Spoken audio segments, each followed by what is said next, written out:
আসসালামু আলাইকুম। HSC 25 batch তোমাদের পরীক্ষা হয়েছিল শর্ট সিলেবাসে, তোমাদের অ্যাডমিশনও হয়েছিল শর্ট সিলেবাসে। কিন্তু তোমাদের যে সামনে সেকেন্ড টাইম যারা চিন্তা ভাবনা করতেছো, যাদের এখনো কোথাও চান্স হয় নাই, তো তোমাদের সেকেন্ড টাইম ভর্তি হয়ে কিন্তু হবে ফুল সিলেবাসে। তো এইটা নিয়ে তোমাদের একটু সচেতন থাকতে হবে, কারণ তোমরা যে সিলেবাসে যে চ্যাপ্টারগুলো পড়ছো, এছাড়াও তোমাকে এই বছর সেকেন্ড টাইম দিতে হলে প্রায় 20 থেকে 25টা অধ্যায় নতুন করে তোমাকে পড়াশোনা করতে হবে। তো এটা কিন্তু তোমাকে অবশ্যই, যারা সেকেন্ড টাইম শুরু করছো, এটা তোমাকে আগে থেকে কিন্তু ভাই শেষ করে রাখতে হবে।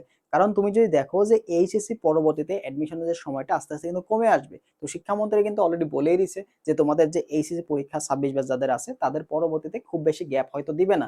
তো তোমাদের সেকেন্ড টাইম ভার্সিটি প্রিপারেশন সবার আগে দেখা যায় আমাদের জাহাঙ্গীরনগর ভর্তি পরীক্ষা, রাজশাহী ইউনিভার্সিটি, চট্টগ্রাম, এগুলো পরপর কিন্তু হয়ে যায়। তো যদি পরীক্ষা পরপর হয়, তো তখন তুমি কিন্তু একটা পরীক্ষার মাঝে পরবর্তী পরীক্ষার গ্যাপটা পাবা না। তো তোমাকে প্রস্তুতিটা আগে করে নিয়ে আসতে হবে। আর যেহেতু শর্ট সিলেবাসের বাইরে তোমাকে অনেকগুলো চ্যাপ্টার পড়তে হবে, তো তুমি যদি পরীক্ষার সিলেবাসটা একটু দেখো, যখন ফুল সিলেবাসে পরীক্ষা ছিল, অর্থাৎ 20 ব্যাচের পরবর্তীতে, আমরা লাস্ট 20 ব্যাচ এইচএসসি 20 ব্যাচ, তো আমরা ফুল সিলেবাসে অ্যাডমিশন দিয়েছিলাম। তার পরবর্তীতে তোমাদের শর্ট সিলেবাসে কিন্তু আসতেছে। তো তখনকার সময় যদি দেখো, তো শর্ট সিলেবাস থেকে ম্যাক্সিমাম কিন্তু ইম্পর্টেন্ট চ্যাপ্টারগুলো দেওয়া আছে। ঠিক আছে, ফিজিক্সের ক্ষেত্রে বলো, কেমিস্ট্রির ক্ষেত্রে, এই দুইটা চ্যাপ্টারের ক্ষেত্রে কিন্তু এই দুইটা বিষয়ের শর্ট সিলেবাসটা কিন্তু মোস্ট ইম্পর্টেন্ট চ্যাপ্টার। ঠিক আছে, এই শর্ট সিলেবাস থেকে দেখা যায় 80% প্রশ্ন চলে আসে ফিজিক্স এবং কেমিস্ট্রির ক্ষেত্রে। তো তোমাকে বায়োলজি পার্টটা একটু বেশি করে ইম্পর্টেন্স দিতে হবে, কারণ বায়োলজিতে অনেকগুলো চ্যাপ্টার আছে শর্টের বাইরে এবং গুরুত্বপূর্ণ। অনেক গুরুত্বপূর্ণ চ্যাপ্টারগুলো আছে, যেমন আমাদের বায়োলজি প্রথম পর্বের যে চ্যাপ্টারগুলো আছে যেগুলো শর্টের বাইরে, সেগুলো কিন্তু অনেক গুরুত্বপূর্ণ এবং ওখান থেকে কিন্তু প্রশ্ন আসে। তো এই যে সাবজেক্ট ভেদে তোমার কিন্তু শর্টের বাইরে চ্যাপ্টারগুলো অনেক বেশি ইম্পর্টেন্ট। কারণ দেখো ফিজিক্স এবং কেমিস্ট্রির ক্ষেত্রে, কেমিস্ট্রির কি দেখো, সব মাত্র দুইটা অধ্যায় তোমার খালি শর্টের বাইরে নেয়। বাকি যে চ্যাপ্টারগুলো আছে ওগুলো সবগুলাই কিন্তু ইম্পর্টেন্ট চ্যাপ্টার। ইভেন যখন তোমার হচ্ছে ফুল সিলেবাস ছিল, তখনও কিন্তু কেমিস্ট্রির মধ্যে যে শর্ট সিলেবাসে যে অধ্যায়গুলো আছে, টপিক না কিন্তু অধ্যায়গুলো, ওইগুলো থেকে ম্যাক্সিমাম প্রশ্ন আসছে। ফিজিক্স থেকে তো ম্যাক্সিমাম প্রশ্ন আসে, শুধুমাত্র তরঙ্গ চ্যাপ্টারটা আর জ্যামিতিক আলোক বিজ্ঞান আর এদিকে গতিবিদ্যা, এই তিনটা চ্যাপ্টার পড়লে কিন্তু হয়ে যায়। এই তিনটা থেকে ম্যাক্সিমাম প্রশ্ন আসে। তুমি যদি ওদিকে চুম্বকের দুইটা অধ্যায় বাদও দাও, সমস্যা নেই, ওখান থেকে জাস্ট যদি সূত্রগুলো দেখে যাও, তাও তুমি পারবা। তো এইভাবে ফিজিক্স কেমিস্ট্রির জন্য তোমার এত বেশি প্যারা খাইতে হবে না, বাট বাকি চ্যাপ্টারগুলো ম্যাথের ক্ষেত্রে তোমাকে একটু ধরা খাবা। তো চেষ্টা করো যারা ম্যাথ দাগাও নাই, দেখো ম্যাথ না দাগালে কিন্তু অনেকগুলো সিট তোমার নষ্ট হয়ে যায়। তো তোমাকে অবশ্যই ম্যাথ দাগাইতে হবে। তো আমরা যারা সেকেন্ড টাইম প্রিপারেশন নিচ্ছ, তোমাদের জন্য কিন্তু আমাদের সেকেন্ড টাইম যে এক্সাম ব্যাচটা আছে, তো এক্সাম ব্যাচের কথাই কেন বলতেছি, তো এক্সাম ভাই তোমাকে মাস্ট দিতে হবে। তুমি যেখানেই পড়ো না কেন, যেখানেই ক্লাস করো না কেন, হয়তো তুমি এক জায়গায় ভর্তি হয়েছিলা, সেখানকার ক্লাসগুলো তোমার কাছে এখন অ্যাভেলেবল আছে, সেখানে ক্লাস নোটগুলো তোমার এখন অ্যাভেলেবল আছে, তুমি চাইলে রিভিশন দিতে পারছো, বাট এক্সাম তুমি কিন্তু দিতে পারবা না। ঠিক আছে, তো এক্সামটা তোমাকে মাস্ট দিতে হবে। দেখো আমাদের যে সেকেন্ড টাইম এক্সাম ব্যাচটা আছে, তো এটা কিন্তু আমরা ফুল সিলেবাসের কথা কেন বললাম, দেখো ফুল সিলেবাসটা কিন্তু আমরা এখানে ইম্পর্টেন্স দিচ্ছি, কারণ ফুল সিলেবাসের বাইরে যে অধ্যায়গুলো আছে তার উপর তুমি ক্লাস পাও। ফিজিক্স কেমিস্ট্রি ম্যাথের উপরে তুমি ফুল সিলেবাসের যে অধ্যায়গুলো আছে না, ওইগুলোর উপর আমরা ক্লাস দেওয়ার তোমাদের চেষ্টা করবো। যদি সম্ভব হয় তাহলে বায়োলজি ক্লাসটা আমরা অ্যাড করবো, বাট বায়োলজি ক্লাসের এখনো নিশ্চয়তা আমরা দিতে পারতেছি না, বাট অ্যাড করার চিন্তা ভাবনা আছে। বাট এক্সামগুলো তুমি সবগুলো চ্যাপ্টারের এক্সামগুলো পাবা। ঠিক আছে, আরেকটা বিষয় সেটা হচ্ছে, দেখো বাসায় বসে তুমি যখন এক্সাম দিবা, যদি অফলাইনের এক্সামটা দেখো, অফলাইনে তুমি যদি এক্সাম দিতে চাও, তো মিনিমাম তোমাকে 5 থেকে 6 হাজার বা 7-8 হাজার টাকা কিন্তু ব্যয় করতে হবে। তো আমাদের এই অনলাইন এক্সাম বেসে আমি তোমাদের কিন্তু অফলাইনে ওয়ে মারে এক্সাম দেওয়ার সুবিধাটা রেখে দিচ্ছি। অর্থাৎ তুমি কি করতে পারবা, এখানকার যে প্রশ্নগুলো আছে সেগুলো তুমি বাসায় বসে ওয়ে মারে এক্সাম দিয়ে তুমি সাবমিট করে দিলে তুমি কিন্তু অ্যান্সার গুলো পাবা। তো এই যে এক্সাম গুলা, এটা কিন্তু তোমার জন্য গুরুত্বপূর্ণ, এবং শর্টের বাইরে যে চ্যাপ্টার গুলো আছে তার জন্য যে ইম্পর্টেন্ট টপিক গুলো আছে সেগুলোর জন্য আমি এখানে ক্লাস রাখতেছি। তো মূলত শর্ট সিলেবাসটা তোমাদের জন্য কিন্তু অনেকটাই কভার হয়ে গেছে।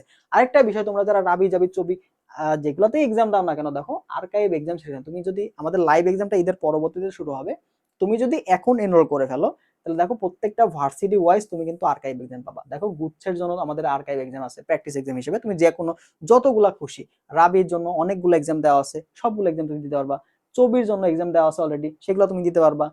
জাবি ডিমিনির জন্য, তারপর হচ্ছে কৃষি গুচ্ছের জন্য সবগুলো এক্সাম কিন্তু দেওয়া আছে। তো আমরা এই এক্সামগুলো তোমাদের অলরেডি দিয়ে রাখছি, এখানে প্রায় 300+ এক্সাম দেওয়া আছে, প্রায় 300+। তুমি কিন্তু এখানে এক্সাম পাচ্ছ, তো এই এক্সামগুলো তোমাকে কিন্তু ভাই অনেক বেশি হেল্প করবে। তো মেইনলি সেকেন্ড টাইম দেওয়ার ক্ষেত্রে তোমার মোস্ট ইম্পর্টেন্ট যে বিষয়গুলো খেয়াল রাখতে হবে সেটা হচ্ছে, তোমার যেন যে ভুলগুলো তুমি করছিলা মেইন পরীক্ষাতে, একবার যেহেতু পরীক্ষা দিছো, এই পরীক্ষায় তোমার যে গ্যাপগুলো ছিল, তুমি যে এই ভুলগুলো করছিলা, এই ভুলগুলো রিপিট যেন না হয়। যদি তুমি রিপিট না করো, যদি এগুলো ইমপ্রুভ করতে পারো, সেকেন্ড টাইমে তুমি টপ করবা। ঠিক আছে, দেখো গুচ্ছের জন্য আমরা যে এক্সামগুলো রাখছি সেখানে তুমি কিন্তু অধ্যায় ভিত্তিক সবগুলো এক্সাম পাবা। ঠিক আছে, সবগুলো অধ্যায় ভিত্তিক এক্সাম পাবা। অধ্যায়ভিত্তিক এক্সাম সবগুলো কিন্তু সিরিয়াল করে সাজানো আছে। দেখো লাইভ এক্সাম আমরা যখন নিছিলাম তখন সবগুলো দেখো আলাদা করে সাজানো আছে, ঠিক আছে? এগুলো সবগুলো এক্সাম তুমি পাবো, এখানে সবগুলো অধ্যায়ের উপর এক্সাম আছে, পেপার ফাইনাল এক্সাম গুলো আছে।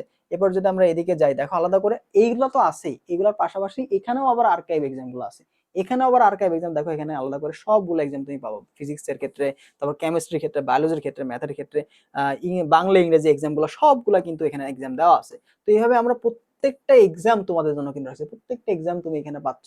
তো এক্সাম গুলো তোমাকে ভাই অনেক অনেক বেশি হেল্প করবে, অনেক বেশি হেল্প করবে, ঠিক আছে? বুঝতেই পারছো এক্সাম গুলো তোমাকে কত বেশি হেল্প করবে। ওকে, তো এবার দেখো রাবির ক্ষেত্রে রাজশাহী ইউনিভার্সিটির জন্য যতগুলো এক্সাম আমরা নিছিলাম সবগুলো এক্সাম আছে। তো এখানে প্রায় 250 প্লাস তুমি এক্সাম পাবে, এখানে প্রায় তোমাদের 250 প্লাস এক্সাম আর্কাইভ হিসেবে দেওয়া আছে, আর্কাইভ হিসেবে দেওয়া আছে। প্রত্যেকটা চ্যাপ্টার এক্সাম দেওয়া আছে, তুমি একটা চ্যাপ্টার পড়তেছো সেই অনুযায়ী তুমি রাবির যে কেমন প্রশ্ন আসে, ছবিতে কেমন আসে এটা তুমি দিতে পারবা।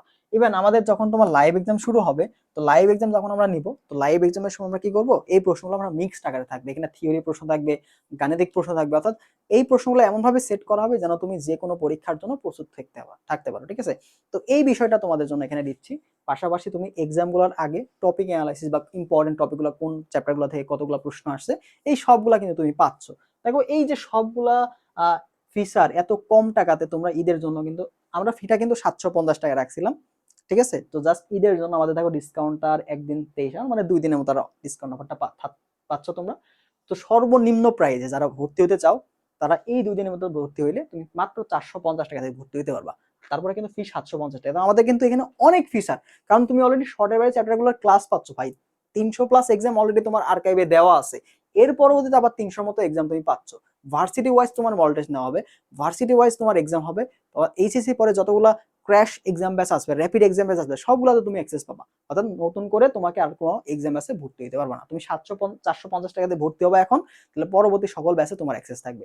এছাড়া ঢাকা সেন্ট্রালের এখন এক্সাম চলতেছে, তো ঢাকা সেন্ট্রালে তুমি যদি পরীক্ষা দাও সেক্ষেত্রে ঢাকা সেন্ট্রালের এক্সাম ব্যাচ যেটা আছে ওইটাতে তুমি অ্যাক্সেস পেয়ে যাবা। অর্থাৎ একটা এক্সাম ব্যাচে তুমি যদি ভর্তি হও সেকেন্ড টাইম এক্সাম ব্যাচে, তাহলে তুমি যত প্রকার এক্সামগুলো আছে আমাদের এখান থেকে লঞ্চ হবে সবগুলো এক্সামে তুমি ফ্রি অ্যাক্সেস পাবা। এছাড়া ফুল সিলেবাসে যেহেতু তোমাদের প্রবলেম ফেস করতে হবে, তো ফুল সিলেবাসের জন্য আমরা আলাদাভাবে ডেডিকেটেড কিছু ক্লাস রাখতেছি, ওই ক্লাসগুলো ইনশাল্লাহ ওই টপিকগুলো পড়ে গেলেই তোমার ফুল সিলেবাসটা কভার হয়ে যাবে। এবং ফুল সিলেবাসের কোন কোন টপিক গুলোর জন্য ভালো ইম্পর্টেন্ট পড়তে হবে, কোন টপিকগুলো থেকে প্রশ্ন আসে বিগত বছরে, এই সব কিছু ইন ডিটেলস তোমাদের কিন্তু অ্যানালাইসিস করে দেখাই দেবে, চিন্তার কোনো কারণ নাই। তো যারা সেকেন্ড টাইম দিতে যাচ্ছ, সেকেন্ড টাইম আমাদের কিন্তু এখানে সেকেন্ড টাইম থেকে চান্স পাওয়ার সম্ভাবনা কিন্তু তোমাদের এই বছর দেখা যায় অনেক বেশি, কারণ 26 ব্যাচ যদি সময় কম পায়, যেমন তোমার 25 ব্যাচ সময়টা কম পাইছিলা, ধরা খেয়ে গেছো, তো 26 ব্যাচ যদি সময়গুলো কম পায় ওরা কিন্তু ধরা খেয়ে যাবে। তোমরা সেকেন্ড টাইম যদি এখন থেকে শুরু করো দেখবে যে ম্যাক্সিমাম ইউনিভার্সিটি তোমরা কিন্তু টপ করবা, ঠিক আছে? এটা রেকর্ড তোমরা যদি গত বছর দেখো যেগুলো সেকেন্ড টাইম অ্যাভেলেবল ছিল, টপ পজিশনগুলো আমাদের টপ 10-এর মধ্যে সেকেন্ড টাইমার আছে। তো সেকেন্ড টাইমে চান্স পাওয়া যে খুব বেশি মানে কি বলে রেয়ার এরকম না, চান্স পাচ্ছে যারা রেগুলার থাকে, যারা ডেডিকেট থাকে তারা চান্স পাচ্ছে। তো সেকেন্ড টাইম এলে ধৈর্যটা তোমাকে ধরে রাখতে হবে, যদি পারো দেখবা সেকেন্ড টাইম অবশ্যই ভালো করবা।